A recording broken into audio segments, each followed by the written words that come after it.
What's up, everybody? Danger Rock here. Today we're going to be looking at the Toy Story 2 Jet-Packin Rex figure made by Mattel in 1999. This is a really unique figure released in the Mattel 6-inch scale line of figures. He came out in 1999 for the release of Toy Story 2. And what's really cool about this guy is he's wearing a space helmet and space armor. And what we're going to be doing today is taking a closer look at the figure and comparing him to some other Toy Story Rex figures that we have. So right off the bat, taking a closer look at him, he looks really cool with this armor right here that he's wearing.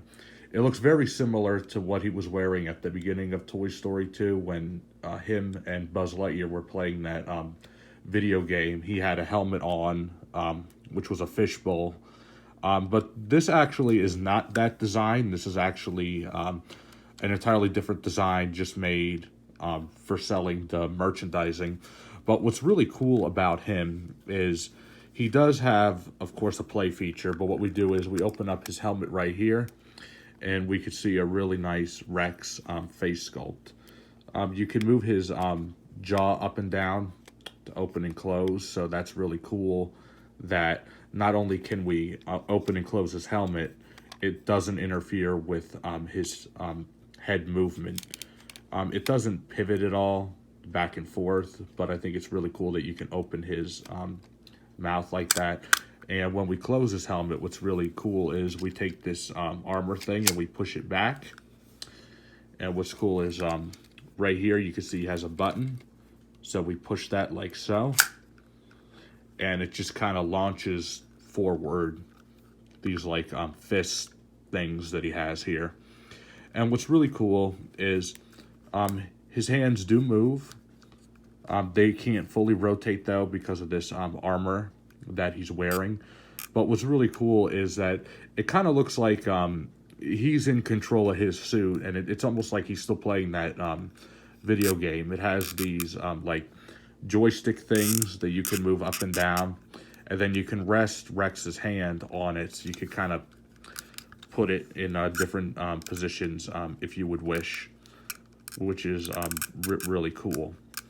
And another thing that's really interesting about him is since his armor is like this all gray piece right here, one thing I really found cool about this particular figure is up here we see a giant red button and then red, green, and blue, which resembles Buzz Lightyear. And what's really cool about that, it's almost like Rex is wearing his own like Star Command spacesuit when you think about it. Like, this wasn't seen in the movie, but I think it's really cool that they just added that little feature. It also reminds me in the movie when Rex pushed Zurg off the elevator with his tail in that elevator scene. So that's actually really cool. So also the articulation on him is just pretty standard. You can move his legs up and down. You can almost rotate it all the way around, but you can't really because of this armor that he has. The only movement he has in his head is that you can open his mouth and close it. And his arms do move, but like I said, they can't fully rotate. It looks like right here he has movement in his tail because of this right here, but it actually doesn't. I think that's just part of the way the figure itself was made. But I really do like the green that they used on this guy. I feel like some Rex figures, the green's too bright, some it's too dark. What's really cool is that if we look at like his scales right here, you can kind of see like a glossy green on him, which is really unique.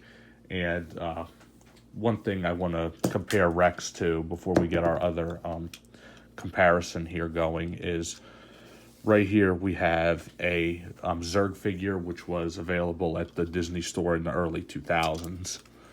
Right here I have his blaster. So one thing that we could do is we could put our Rex like this and just see if he could knock over Emperor Zurg. So that's really cool, which In the movie, he did push him off the elevator with his tail, so that was really interesting to see.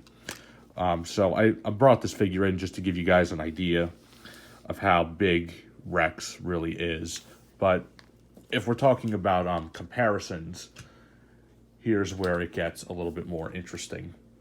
So what we're going to do right now is we're going to take our 1995 Rex, put them right here, our 1999 Rex, and our 2010 Rex.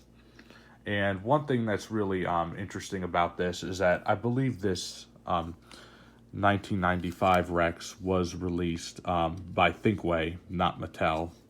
These other two right here were released by Mattel. And what's really cool is if we look at the scale of them, it's all similar but different. I feel like this 1999 Rex does have the brightest color right here. But I do think it's very unique how right here I'm just starting my own little collection of Rex because he was definitely one of my favorite characters in the movie. I feel like the faces of these capture Rex pretty good. But I feel like this one, in my opinion, was just a little bit better. I mean, the 1999 Toy Story 2 wave by Mattel was one of my favorite wave of action figures for Toy Story. I kind of feel like the Toy Story 3 merchandise was my favorite era of collecting, though. But when we look at the three of these next to each other, of course, I mean, yeah, they're all unique in their own respective ways, except for this guy right here, or these two, you can move his hands. On the Toy Story 3 version, you can't. And there are several other releases of Rex from Mattel and Thinkway Toys. I just decided to compare this Rex to these other two versions because he's a bit more in scale.